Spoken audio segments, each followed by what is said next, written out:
as you guys know, I'm a beautician, have been for over a decade. Also been practicing real estate on and off over a decade. And now, because of government conditions shutting down salons on and off, full force realtor for you. But I had this really fun idea, and might delete later, let's see, of doing my makeup while giving you an update on market conditions. So 1 out of 5 home buyers currently are single women. So if this is something that is of interest to you, but you watch the talking heads bore the crap out of you when you're trying to learn about your real estate financial future or what the heck is going on in the market, hopefully this gives you a little bit of entertainment while I rattle off some facts. So if you like it, please like and subscribe. Shoot me a comment of what your thoughts and opinions are on it. Obviously this is just a test pilot, but I want to see what kind of feedback I get. So here we go. So first, starting off, I always brush my hair. You know, I'll be washing it tomorrow. I've been wearing it for the week as usual. You know, it's more healthy, especially when you're blonde, not to overwash. I'll curl it after I get my face on like I normally do. So I'm using the Magic Serum, or Charlotte Tilbury Magic Serum Elixir. I really love this. Hydrates my skin. But anyway, I just turned 36, okay?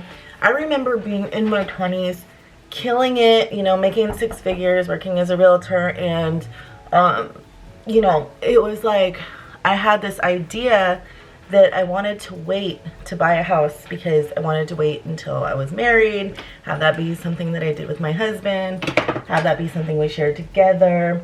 Now I'm using the Smashbox Vitamin Glow. You probably see my reviews on this. If not, check my channel, The Domestic Beauty Goddess, and you'll see my full review on that product and the Charlotte Tilbury Magic Serum. So, not that that didn't happen. I mean, I definitely had been swept away. I didn't make it down the aisle for my own personal reasons. Was asked several times. But ultimately, what was my reasoning for waiting? You know, it was just waiting. And if the time had I bought a house, I could have, you know, really capitalized on when the market crash happened. My credit was good. I had the income. I definitely could have qualified. But, you know, I was waiting, coming up with a reason to wait longer. And now at the ripe old age of 36, I kick myself, my 20-something-year-old self, for waiting. Like, what was I making excuses for? I totally could have pulled the trigger, did it on my own, and when I did decide to get into a relationship, it's not like it's something that would have stopped the relationship. I mean, ladies, if this is ladies watching, and guys probably can validate this, when a guy wants you, he'll make it happen, okay? He doesn't care if you already own a house or, you know, if you're successful.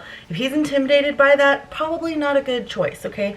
I've had my share of those kinds of guys too, but, you know, if that's something, naked, 24-hour, this is what I use on a daily basis, just on a regular sponge, and this one's dirty, but it'll do the job. I don't use a wet sponge. So, you know, the right guy is going to love you no matter what you have going on in your life. Now, if they only like you because you have a house and, you know, they don't have anything going on and they want to use you, first of all, of course, you don't want someone in your life like that, male or female, who's just going to take advantage of you, only wants you for material possessions. But secondly, what about people like that is resonating with you? Okay, because, like, obviously, if you're dating people like that, something's going on inside, right? Where you're, like, justifying that kind of behavior, your standards might be low, you know, whatever. Not saying I'm any better, definitely been there, I'm not even gonna say I kissed frogs, okay? I kissed fucking, what are they called? Tadpoles, like totally unevolved, like bottom barrel, just whatever. I mean, I was obviously going through some phases, but what's gonna follow you, okay? Investing in yourself. So if you're in a position where you are, if you're in a position where you can take care of yourself and start investing in yourself, I mean, start there. So I know that right now it's scary times, right? It's scary times for everybody because everybody's unsure. Am I going to have a job? Am I going to be able to, you know, pay for a house? I mean, what is going on? Like, is the economy, is the world going to end? Is the government trying to take over everything? I mean, you know, there's a lot of things going on. And I understand. I mean, you know, collectively we all have a lot of stressors, and it's very scary. But, you know, the thing about it is that it's not the first time in history stuff like this has happened. So catastrophic thinking is not the answer, okay? Tony Robbins has a great book. It's called Unshakable. And I've read it, and it's wonderful. And I highly recommend it for especially young 20, 30-somethings, because in crazy times that we experience throughout our life, a lot of the normal thing to do is to shut down, be scared, not act, right? When economic downturns happen, a lot of people look at it as the end of the world. Oh my gosh, I can't keep doing this, or I'm gonna just like hermit and I'm gonna save all my money and not invest it and not do anything because I'm scared. I'm not gonna take any risk. Well, in Unshakable, Tony Robbins talks about how when there's economic issues, those are some of the best times to invest. And if you know that, then you can overcome those fears and make investments that when the economy comes back will pay off incredibly for you. So I'm using the Juvia's Place concealer in 20. Didn't like the foundation, but the concealer, I'm finding that it's pretty cool. So I'm just putting it on randomly like this. I like to put it up to my cheekbone to pretend like I have cheekbones, because I don't, and then I do a little right here because I'm low on hyaluronic acid, so I'm starting to get a little wrinkle. So a little lightness there hides it, and then a little right here because I'm a little higher on my weight variance right now, so my face is a little chubby, and then I start to get these lines. So having a little bit of a concealer there brightens it up, and then I don't have a super strong chin, so I just do a little bit of that. Now, I probably waited too long. Hopefully I can buff this out. If I can't, then it might get a little funky. Anyway, so in this economic time, when things are really unsure and unsteady, it's actually, from the financial standpoint, one of the best times to invest, okay? What did I do when things were starting to look bleak? I bought stocks. Yeah, I know a lot of people are like, what the fuck? Like, why would you do that? You should be holding on to your money right now. Like, you can lose money. That's gambling. You know what? I've made some money on those stocks. It has not even been in very long. I had already a little stock portfolio, but I added to it immediately when I saw everything that was going on, and when there was a slight dip in the stock prices. They had already started going up, but when I saw that they were on a small downturn, I bought some stocks, I bought some cryptocurrency, and this is just a few months, and they've all gone up a good amount. So I'm gonna hold on to them for now. I wish I bought even sooner.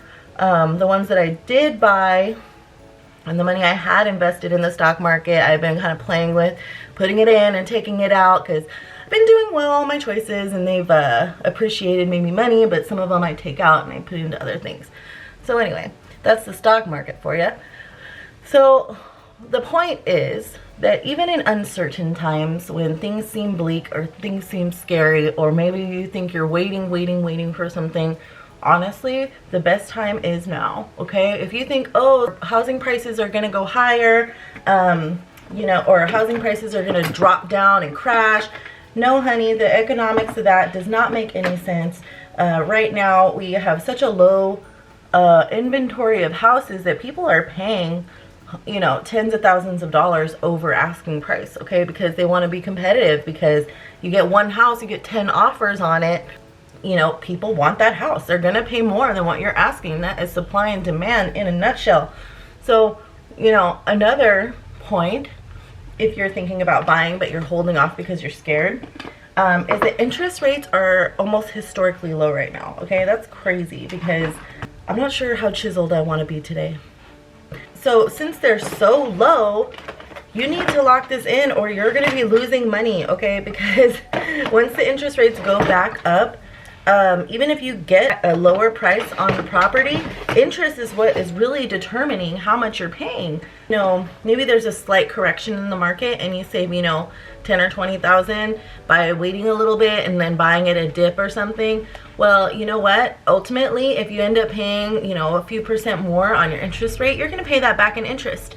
And guess what? You waited another 6 months and you didn't get it. You weren't living in a house. You weren't fixing it up. You weren't enjoying it. You weren't living your best life. So, not the best idea, okay?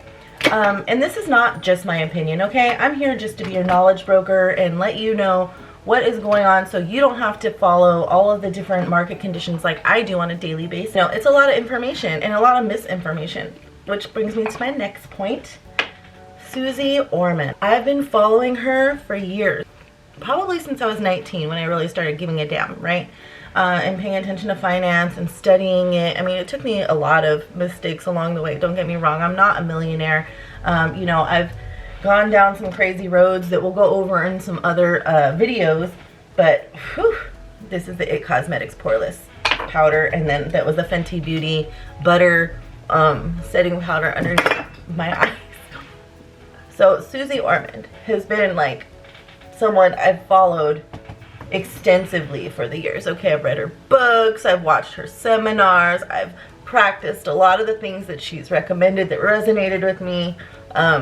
You know, and no financial guru, no person, okay, we gotta remember, these guys are gurus, these are great people. Even me, obviously, like, I mean, I'm trying to be your knowledge broker and inform you on things that keep your finger on the pulse in the market so you can help yourself. You know, we're all still human, right? So she made a comment, and it pissed a lot of people off, to be honest. Like, this LORAC Contour Pro palette, I'm just putting it a little bit in my cheeks to try to pretend like I have cheekbones, and I'm using the light contour and just making little motions like this as if I have a cheek. I don't know. She pissed a lot of people off, okay? And honestly, me too. When I read the comment that she made, I was like, what the fuck was she thinking? Because she's so much of an incredible person to learn from when it comes to stocks, when it comes to the market conditions and protecting yourself and finances with insurance and knowing what questions to ask. But she's never been a real estate person, okay? She's never been a real estate guru. If I say who the real estate gurus are, you may not like what I have to say. But, you know, there are some real estate gurus out there, and believe it, they are, you know, having very much faith in the market that's going on right now. If you really understand how the market works, then you would realize there's a lot of fallacy in what she said. So what she said was, don't buy right now. Okay, why did she say don't buy? Oh my gosh, so many people are already freaked out. We already have this fearful narrative when it comes to the housing market. And so she made this comment, don't buy a house right now, because when all of these people in forbearance go into foreclosure, if you're not familiar with what forbearance is or why it might lead to foreclosure, I have a whole nother video on that. But just to touch on that, you know, the coronavirus relief forbearance for people in mortgage, for their mortgage, they're able to not make payments for a while. There's different kinds, and some of them will owe all of it at the end of the term and possibly face foreclosure, okay? So I'm certified as a resource for distressed properties like foreclosure, short sales, etc., etc. And basically, this forbearance is, you know, because of a natural disaster, which they're considering coronavirus to be a natural disaster. But there's a lot of forgiveness. It's not hard to get this forbearance. Forbearances are usually available for any lending institution, okay? If you have a hardship, something goes on, you can apply for a forbearance. At the end of the term, you have to pay it all back, like assuming that you're going to get a job and have some money to pay back. And if not, then you're going to be behind, your credit's going to take a hit, and you possibly will have to short sell or try short sell, and if you can't, then you foreclose. That's how it works. Well, coronavirus is a little bit different. It's basically, these forbearances not only say you don't have to pay now, but they're allowing you to pay at the end of your term. This is the LORAC Gold palette. It's really dirty.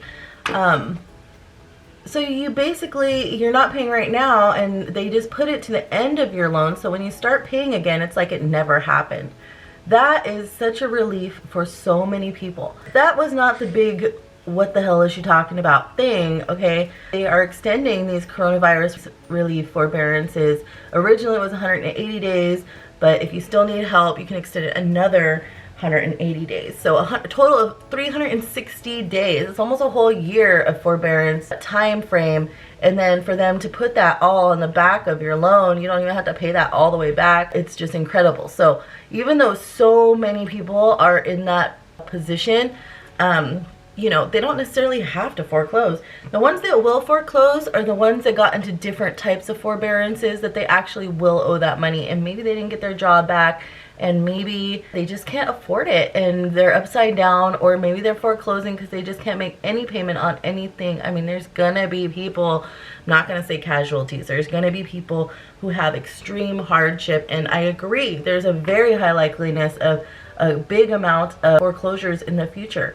And again, this is a reason why I got certified for distressed properties, because I foresee it as well. It's a possibility. Do I hope it isn't? Sure. I would much rather sell someone's house so they can get out of their financial hardship instead of helping them through a foreclosure. Okay, I don't want to deal with foreclosures. Those are tragic. This is a big reason why I left the real estate industry in 2008, because I didn't want to work on foreclosures. You know, when people are crying and in these horrible situations and your hands are tied, trust me, it's tragic, okay? And at least now we have lenders who are lending. In 2008, no lenders were giving refis or loans. If you were in a shitty situation, you were screwed. Unless you were A, paper, you weren't getting a short sale, you were just straight up foreclosure. You get the court involved and they're extracting you from your house. I mean, who wants to be in that situation, right? The long and the short of it is that statistically most people do have equity in their property, okay? It's not like in 7, 8, 9 where people were negative amortization loans, which meant their interest was just going on the principal. So their amount that they owed just kept going up, and their equity was just not catching up with it. So they were all upside down. There was no way for them to, you might actually really miss a big opportunity to invest. And like I said at the beginning of this video, get caught up with how much they owed and how much their house was worth. They were upside down, okay? Most people now statistically have at least 20% equity in their houses. So they have more room to do a short sale. They have more room to sell their home and move on to something. So it's not going to be like this crazy abundance of foreclosures everywhere. So the comment that she made was that if you buy right now at $300,000, if when this all goes down, somebody forecloses in your neighborhood, and the bank sells it for $150,000, now your house is worth $150,000. Wrong. That's not how it works. Even if that happened, when appraisers do their comparable analysis, and hello, pricing strategies advisor hat on right now, okay, when they do their comparative market analysis, they ask and they look and see, are these comparables foreclosure sales? Because they adjust accordingly. They will not compare a foreclosure property to a normal sale property to evaluate, okay? Will it bring down some of the valuation of the property neighborhood? Absolutely. But does that mean that all of a sudden your house is worth what the foreclosure sale was? No, okay? So that's where one big fallacy came from. So another reason why that's incorrect is because right now we have such a low supply of listings. The banks know better than to sell it and sell the house without a profit. They're gonna get their money, okay? Maybe they didn't get their 30 years of interest, but they're gonna get their money with the sale of it, okay? If they see that houses are selling in the area at $300,000, okay, you just bought your house for $300,000. Well, guess what? Since you had 15 offers on your house, we're gonna try to get ours for $330,000. They're not gonna say, let's take a $150,000 cut, okay? So that's why so many people are pissed off at that comment, because it came from a place that really appeared to be a fear-mongering place, okay? We're not trying to scare people. We're not also, where's my eyebrow brush? We're also not trying to have people shy away from investment opportunities. So a lot of people in the real estate industry are just not happy with Suzie Orman right now, because it basically makes people even more terrified of the market we're in than they already are, which is sad because it's already a scary time, okay? It's already an uncertain time for so many people. So I'm just using the Anastasia Dip Brow Pomade. It's already a super, like, scary time for people. People are uncertain in so many ways with their jobs, with their health, with their family. You know, so for someone to put such a negative spin on the housing market when it's not even their area of expertise, it was kind of like, dang, you know, not that realtors who actually are experts in this field disagree that there's not going to be a possibility of upturn of foreclosures, but does that mean that if you buy right now that you're going to lose all of this value of your home? No, we're not talking about the excess of foreclosures like in 2007, 8, 9, okay? We're not talking about, you know, massive inventory. Sure, there's going to be these situations, but a lot of people are going to be able to overcome them, okay? And there's a lot of safety nets there. There were no safety nets for people in negative amortization loans. These no job, no income, no asset loans, they were just giving out houses and loans like hotcakes, okay? Now, let me tell you, to qualify for a house, they check everything. You have to have a job. You have to have maybe some money in the bank. You have to have down payment. You have to have value and not too much debt. And let me tell you, the way that people are checking documents now are even more thorough. And realtors, we have so many more restrictions on selling houses. So there's a lot of provisions that were put in place to prevent what happened in 2007, 8, 9, okay? This is not the same. Are we in an economic shift right now? Absolutely. But Suzie, I love you. I love the products that you put out there. You've probably helped just more people than I could ever imagine to help in their livelihoods and stepping up. And even myself, empowering me in my financial future and my dreams and my aspirations, and really having a good handle and confidence in being a woman and handling my money and managing my money, and so much of an influence in my platform now as a realtor and as a knowledge broker, you know, online, and the people and the clients that I get to work with and helping them improve their livelihoods. You have been such an inspiration. But I don't agree with how you put the current housing situation. I think that it was a little irresponsible on your part. I do agree with you to an extent. We can foresee these foreclosures coming up, absolutely. But, you know, fear-mongering that people are just going to lose all of their value, I mean, there's just not the data to support that. And for me, I'm not always right. I'm not, you know, I don't know everything. All I know is that I'm a good student and that I study every day what market conditions are, what's going on in the financial world, because I want to be of value to the people that I work with. I don't want to just be a talking head, and I don't want to just be someone who pretends to know what I'm talking about to look good online. Like, I genuinely want to have a finger on the pulse of the economy so I can best advise my clients. But I respect her. She's amazing. But please just know that if you've heard, oh, you shouldn't buy right now because of that. I was in my 20s. I did not take advantage of the low swing of the market, and I did not invest in real estate in the Bay Area when it was super duper low and there was a lot of buying opportunity, because I was scared of everything that was going on. That's before I bought Unshakable. It's before I had learned the lessons of capitalizing and investing when things are bad. What did I do? I shifted gears and I got into the corporate world. I got into the beauty business, and I got out of real estate. I got out of finance because I was scared. I didn't have the proper mentors. Like, the mentors I had were going to prison for fraud, okay? So I really had to shift gears. But now it's a whole different ballgame. Now I rely on myself for my information. I have much better mentors, much better training, and you know, it's been a complete shift. But Melissa in her 20s, I had to go through those things to grow as a person, to grow as a professional. And now where I'm at in my life and where my purpose is different. But if it's you who is considering buying, but you know, kind of coming up with all these scary reasons not to, let me just be the one to tell you that, like, being scared and holding off on purchasing is not going to help you in the long run, okay? Who knows what kind of turn the economy is going to take. All I can tell you is the data that's out there. All I can tell you is the projections from the big boys who are projecting positive turn of valuations of properties. So yeah, whether it's because you're single and you're waiting for the right person to come along and share that experience with you, I mean, I totally get it. Like, that's a romantic situation. But the right person, even if you have to sell your original first 1-bedroom condo and get yourself a 3-bedroom house, you know, when you're expecting a new baby because you just got married, you need an office too.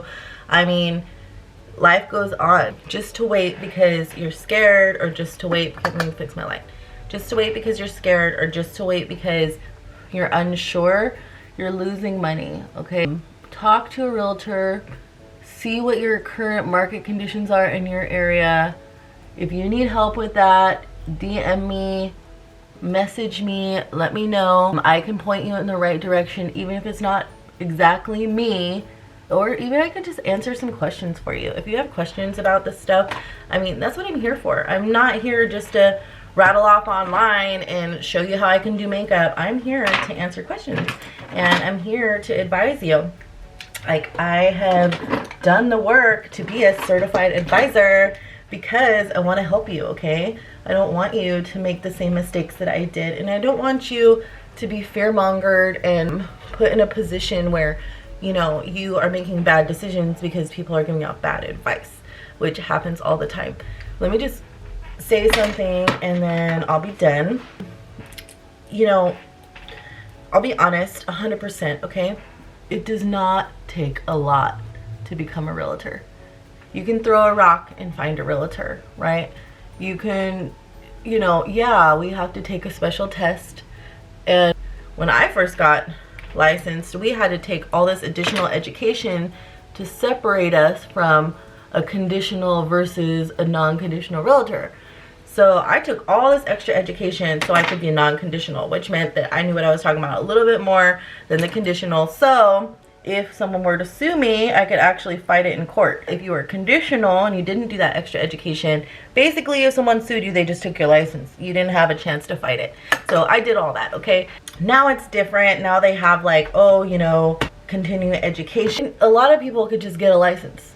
And so they're hoping, you know, if I happen to know somebody, I can help them out, make some money, right? Which is cool. We all like to make money. What is happening here? Like, I made my coffee just too strong today and I can't get a straight line. Ugh. Wow.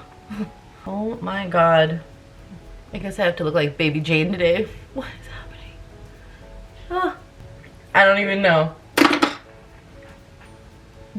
Anyway, I don't think I'm even gonna do anything with this hair. I don't think I'm gonna recurl it. Anyway, so back to what I was saying. Not everybody continues to learn. Not everybody takes a whole lot of pride in being a knowledge broker for you. But a lot of people, they're eager to make a paycheck, okay? And you know what? I'm not even gonna hate on it because I like making money too. But a lot of people will not continue their education and stay on top of the market. And you know what? It's just very prevalent. Or, you know, maybe somebody hasn't sold a house in 20 years, but they hear you're going to sell your house. So they're like, oh, well, you know what? I'm a realtor. That's great. But are they necessarily going to be on top of current trends in technology or housing, you know, trends, anything like that? Probably not. And, you know, I've seen it before. People... We're dealing with, you know, sometimes tens of thousands of dollars, and it, depending if it's luxury, hundreds of thousands of dollars of commission. Yeah, that seems like a lot of money, you know, and people get kind of nasty around it, unfortunately, and they're going to tell you what they want to tell you so that they can get your money.